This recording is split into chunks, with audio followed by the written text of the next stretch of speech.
아멘. 혹시 또 계세요? 나중에 상처받지 마시고. 나 제일 무서운 게 성도님들 상처받는 거야.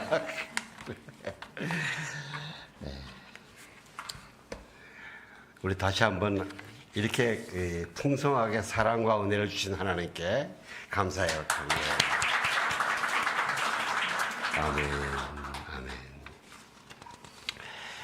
오늘 하나님 말씀은 하박국 3장 15절에서부터 19절입니다. 아멘. 저와 여러분이 한 절씩 교도하겠습니다. 주께서는 말을 타시고 바다를 짓밟으시고 물을 크게 휘저으십니다. 그 소리를 듣고 내 뱃속이 뒤틀립니다. 그 소리에 내 입술이 떨립니다. 내 뼈가 썩어 들어가고 내 다리가 후들거립니다. 그러나 나는 우리를 침략하려고 오는 백성들에게 닥칠 재앙의 날을 조용히 기다릴 것입니다.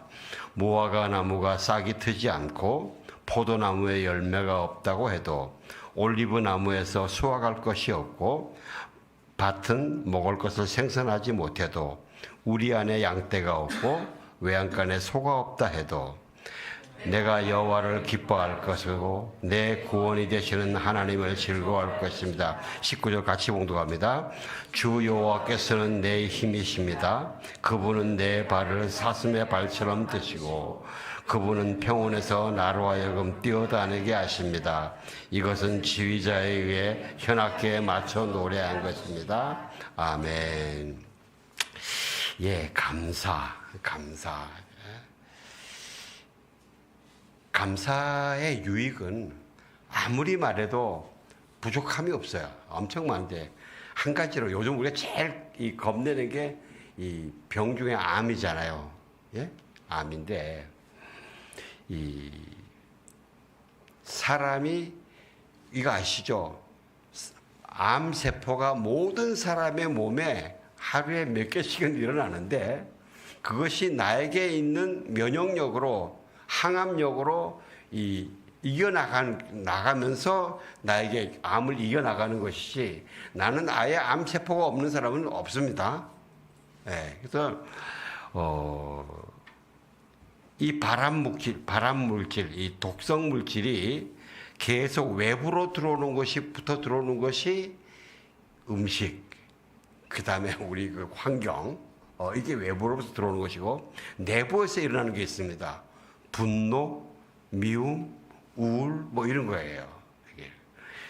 그래서 기쁘게 웃을 때에는요, 체내의 항암 물질이 엄청 올라가서 면역력이 확 떨어져요. 확 떨어진데 올라가는 겁니다. 잘못 들었어요. 노르웨이의 속담에 이런 말이 있습니다. 감사가 있는 곳에는 사단이 씨를 뿌릴 수가 없다. 예? 사단의 씨를 돼요. 그게 전설이 뭐냐면 사단이 이 땅에다 자기 씨를 막 뿌리려고 몇 보따리를 가지고 한 컨테이너 가지고 왔겠죠. 갖다 놓고 뿌리려고 그러는데 다른 데는 뿌리면 금방금방 싹이 나고 열매가 나고 신나는데 이 감사가 풍성한 데는 뿌려봐야 이렇게 씨가 다 죽더라는 거예요. 이게요. 예? 그래서 하나님, 예수님도 그러셨잖아요. 씨 뿌리는 비유에서 이 씨와 마귀가 와서 가라지를 뿌리잖아요. 가라지를. 예? 그 가라지를 언제까지 놔두느냐 그 이야기가 나오는데 근데 우리가요 참 보면요 우리에게 사람들이 감사할 게 많은데 잊어버려요. 그죠? 참 잘 잊어먹어요. 우리가 이스라엘 백성들이 광야에서 만나 먹을 때 이랬거든요. 만나 이게 뭐냐면요. 와 이게 뭐냐 이렇게 쫙 돌밭에 이게 만나가 나오고 와 이게 뭐냐 이러고 막 감탄하다가 나중에는 매일 먹다 보니까 아유 또 만나야 아우 지긋지긋해 좀 고기 좀 없나 이러면서 점점 그렇게 감사가 사라져가요. 우리나라에 그 탈북민들이 있잖아요. 탈북민들이 인터뷰하면서 한국에 오니까 뭐가 제일 좋으냐 좋더냐 이렇게 이분들이 너무 기가 막힌 게 어떻게 한 수도꼭지에서 따뜻한 물과 찬물이 그렇게 계속 나오냐 이거죠. 자기들은 북한에서 물 구경도 못 하는데 그러면서 하여튼 굉장히 그 많은 것들을 감사했는데 한 2, 3년 지나니까 의뢰이 나오는 거 뭐 그래서 그 감사가 자꾸 식어든다는 거예요. 저도 이 내년 여름에 한번 우리 아버지 어머니 산소에 가서 다시 한번 정중하게 감사하려고 그래요. 뭐냐면 저를 북한에다 내버리지 않고 잊어먹지 않고 저를 데리고 나와 주신 게 얼마나 감사한지. 제가 북한에 있었으면 한 10년은 잘 살지 모르도 금방 꽃제비 되는 거죠, 그게요. 예. 사랑하는 성도 여러분, 여러분의 한 분 한 분의 심령에 감사가 넘치시길 주의 이름으로 축원합니다. 그러면서 여러분의 가정에 감사가 넘치시기를 주의 이름으로 축원합니다. 또 오늘처럼 우리 교회에 감사가 넘치시길 그런 공동체를 같이 만들어 갑시다. 왜? 사단은 수시로 자기 씨를 가지고 와가지고 우리를 분열시키고 분노하게 만들고 이간시키려고 하거든요. 근데 우리 안에 감사가 넘치면 사단의 씨를 못 뿌리는 거예요. 그래서요, 우리가 너무 잘 잊어버리기 때문에 감사하는 삶은 경건 훈련처럼 우리가 훈련해야 돼요. 훈련해야 돼요. 사람들이 처음 감사할 때, 감사 이 훈련하면요, 남편이 아내한테 여보, 내가 이런 거 감사해 이야기를 하면요, 부인들이 반응이 어떨까요? 그래, 고마워. 아니요. 왜 그래? 뭐 잘못된 거 있어? 처음엔 못 받아, 이걸요. 못 받아요. 그래서 여러분, 아버지 학교에서 제일 첫 번째 숙제가 뭔지 아세요? 자기 아내에 대해서 감사한 거 20가지를 쓰라는 거예요. 감사 편지를. 근데 남자들은 되게 힘들어요, 이걸요. 근데 이거를 읽어주잖아요? 낭독하게 하거든요. 그럼 부인들은 제일 처음에 감동으로 받아야 되는데 많은 부인들이 오히려 받지를 못하고 얼떨떨하고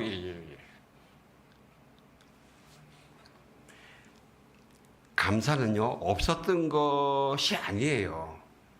있었던 거죠. 없었던 것으로 감사하다 그러면 뻥이죠, 그죠? 있었던 것으로 내가 알지 못했던 것, 그리고 내가 잊어먹었던 것, 하도 하지 않아서, 그게 마음의 벽들이에요. 벽들이에요.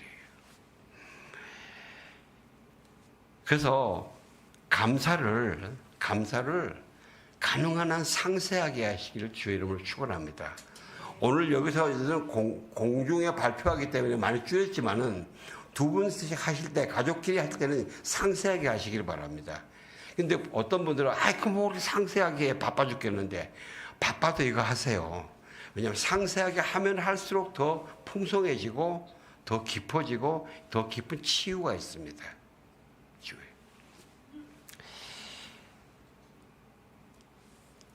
얼마 전에 기독교 유튜브에 들었는데 어느 분이 포천에 사는 어느 분이 김진홍 목사한테 감사한 것을 써가지고 액자를 만들어서 선물로 드렸는데 그게 109가지예요. 109가지.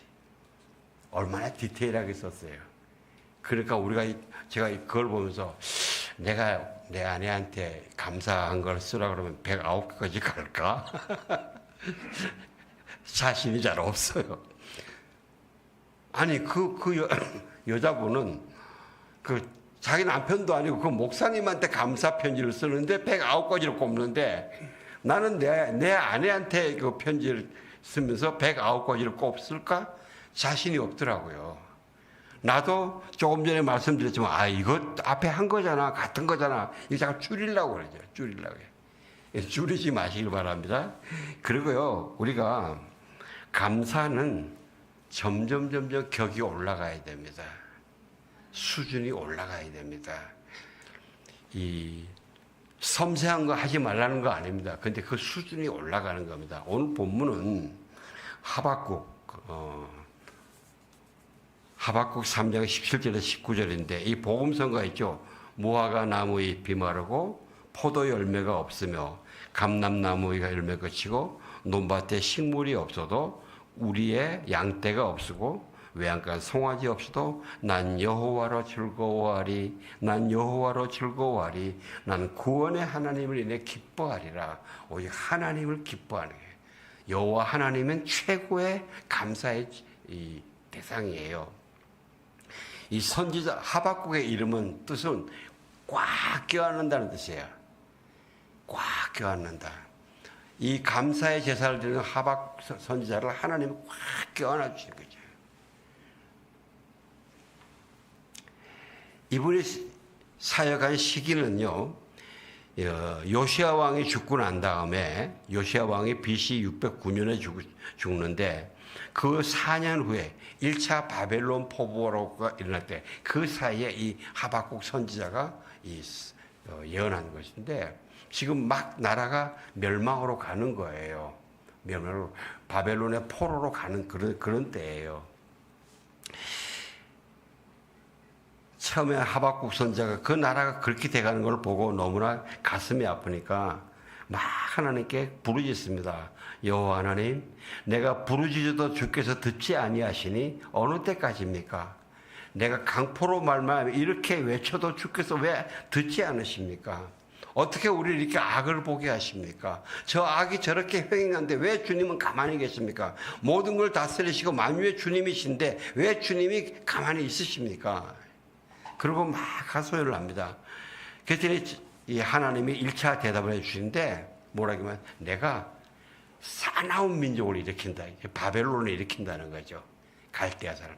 그래서 아주 너희들의 재앙이 있을 거라고 그걸 말씀하세요. 그럴 때 하박국이 다시 그럽니다. 하나님은 거룩하시잖아요. 거룩하신 하나님이 다스리는데 왜 이 하나님의 민족들이 이렇게 악을 행하고 이렇게 더럽습니까? 우리 이걸 언제까지 봐야 됩니까? 그러면서 내가 그냥 여기서 기도하지 않고 내가 파수대 높은 데 올라가서 하나님을 한번 여쭤보겠다. 하나님 뭐라고 말씀하시는가? 내가 한번 들어보겠다고 올라가요. 그랬더니 하나님이 두 번째 대답하시는데 내가 너에게 계시를 주겠는데 이 계시를 아주 분명하게 새겨서 기록하라. 사람들이 막 달려가면서도 볼 수 있고 읽을 수 있게. 나 못 봤다, 못 읽었다, 뭐 이런 핑계 못 대게. 그리고 이 계시는 반드시 너희들이 더디다 할 때 나 걱정하지 마. 내가 반드시 이룬다. 그러면서 하시는 말씀이에요. 보라, 그의 마음은 교만하며 그 속에서 정직하지 못하나 의인은 그의 믿음으로 말미암아 살리라. 너희 의인은 믿음으로 살아라. 내가 이스라엘 백성들을, 유대 백성들을 바벨론으로 포로를 보내면서 처참하게 내가 징계를 할 텐데 그러나 너희 의인들은 믿음으로 살아라 말이지. 믿음으로 살아라. 비록 생명이 끊어지는 한이 있더라도 믿음으로 살아라. 방금 우리가 이 신명하 집사님이 끝까지라는 그 끝까지는 내 생명이 끊어지더라도 하나님이 제시하시는 그 길로 끝까지 가라. 그러니까 하박국과 함께 우리가 믿음으로 산다는 내용은요, 믿음으로 죽음까지 가는 믿음도 포함하는 겁니다. 사실 우리가 많은 상황에서 참고 이겨나가다가 내 성질 나와서 이기지 못하고 뒤집어지는 거는요, 내가 죽음까지 가지 않기 때문에 그러는 겁니다. 그리고 상대편 핑계를 댑니다. 저 사람 때문에. 아닙니다. 저 사람 때문이 아니고 내가 예수님처럼 죽음까지 가지 않기 때문에 내가 가다가 넘어져서 그렇게 방황하게 되는 겁니다. 그러면서 하나님이 한 5가지로 이스라엘 백성들이 죄악 짓는 그 불의를 사실 내가 이렇게 징계를 하겠다고 말씀하십니다. 그랬더니 하박국이 그 기도를 듣고서 그 말씀을 듣고서는 여호와여 내가 주께 대한 소문을 듣고 놀랐나이다. 여호와여 주는 주의 일을 이 수년 내에 부응하게 하소서. 내 재앙을 내리십시오. 하나님이 재앙을 결정하시는데 하박국이 기도를 해도 하나님이 재앙을 내리시겠다며 내 재앙을 내리십시오. 재앙을 내리십시오. 그러면서 이 수년 내에 부흥하게 하옵소서. 그러나 이 수년 내에 나타내시는데 진노 중에라도 긍휼을 잊지 마옵소서. 사랑하는 성도 여러분, 우리는 고통이 힘들 때에도 내가 죽을 지경에도 하나님의 긍휼을 하나님 긍휼을 베풀지 잊지 마십시오. 나의 긍휼을 거두지 마십시오. 그 은혜를 거두지 마십시오. 내가 이길 수 있는 은혜를 주십시오. 이 상황을 이길 수 있는 은혜. 우리가 끝까지 그렇게 나가는 것이 우리가 믿음의 사람이라는 겁니다.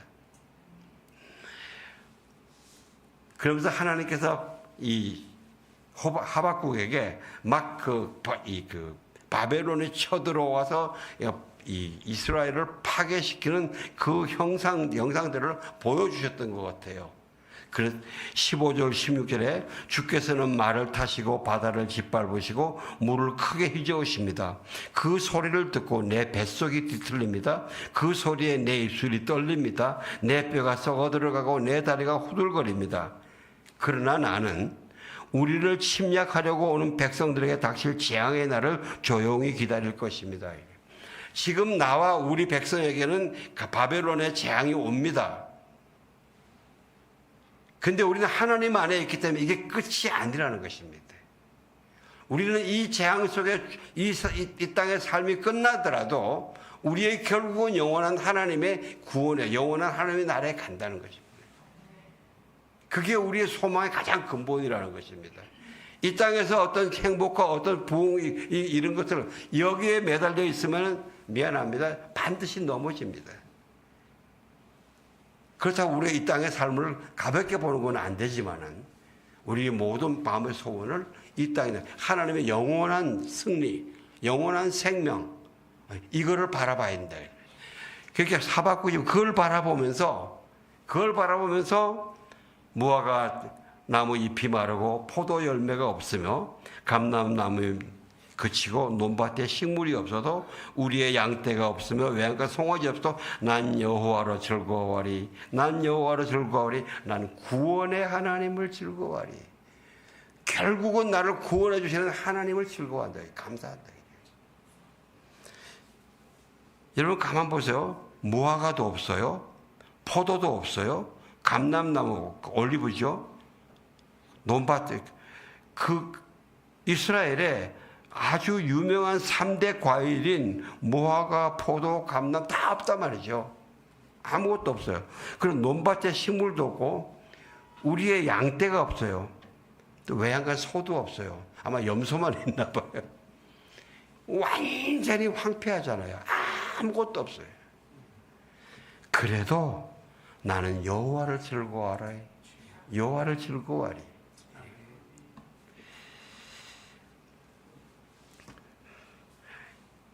여러분 우리가 청교도 우리 이 추수감사들 청교도들이 시작했잖아요. 그때 이 사람들이 첫 번째 추수로 예배를 드릴 때에 굉장히 우울했어요. 왜냐하면은 작년 그 사람들이 보스턴 그쪽에 도착했을 때가 그 전에 10월 달과 11월 달 아주 추울 때예요. 거기가 북극 기후라 가지고 그 추울 때 와서 간신히 상륙해서 오면서 파도에서 몇 명 죽고 그 다음에 그 땅에 살면서 그 1년 사이에 한 반 정도 아마 50명이 죽어요. 그러니까 지금 한 해 첫해 이 밭을 일궈가지고 심었지만은 제대로 개간이 안 됐을 거 아닙니까? 뭐가 그렇게 제대로 열렸겠습니까? 그리고 또 한 집 한 집 전부 다 적어도 아이가 한 명 죽든지 남편이 죽든지 아내가 죽든지 한 명씩은 최소한 죽었어요. 그러니까 그 슬픔이 막 올라올 때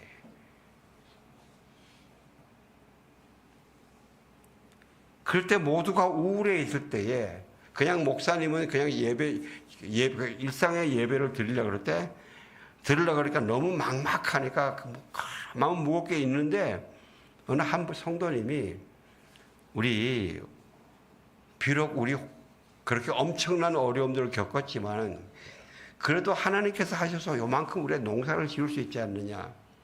지금 우리가 아직 몇 명 살아있는 생명을 주시지 않았냐. 또 우리에게 저렇게 그 마사소이트라고 그 사람들, 다른 인디어들이 이 사람 죽이려고 그랬지만 마사소이트라는 그 부족은 그래서 그분의 이름을 따서 메사추세츠 주 이름이 된 거예요. 그 마사소이트 이런 좋은 이웃도 줘가지고 우리가 살아남을 수 있지 않냐. 우리가 감사합시다. 그래서 그래 우리 감사합시다. 그래서 감사문을 써서 그 마사소이트 그 부족도 초청해가지고 음식을 만들어서 잔치를 벌린 게 이 추수감사절의 예배예요. 우리는 뭐가 풍성하고 뭐가 많고 뭐가 잘 돼야 감사할 거로 생각을 합니다. 그런데 아니에요. 우리가 세상 인생이 얼마나 힘들어요. 그죠? 세상 안 힘들어요? 입도 안 여시는 분들은 아주 쉬운가 보네. 세상은 힘들어요. 이 세상은 힘들어요.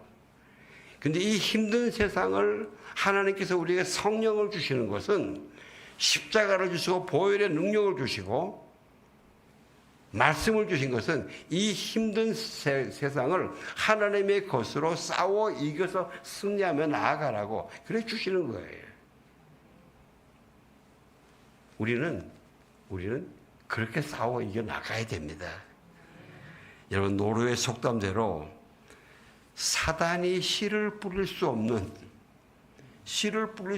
심령, 가정, 교회가 되시길 주의 이름으로 축원합니다. 기도하겠습니다. 하나님 아버지 감사합니다. 우리에게 아버지여 감사할 수 있는 감사거리를 주시고 또 그리하지 않으시랄지라도 감사할 수 있는 그런 성령의 은혜와 능력을 주셔서 감사합니다. 하나님 우리가 끊임없이 감사하며 사단이 절대 씨를 못 뿌리게 그런 하나님의 옥토를 갖고는 한 사람 한 가정 가꾸겠습니다. 주여 도와주시옵소서. 예수님이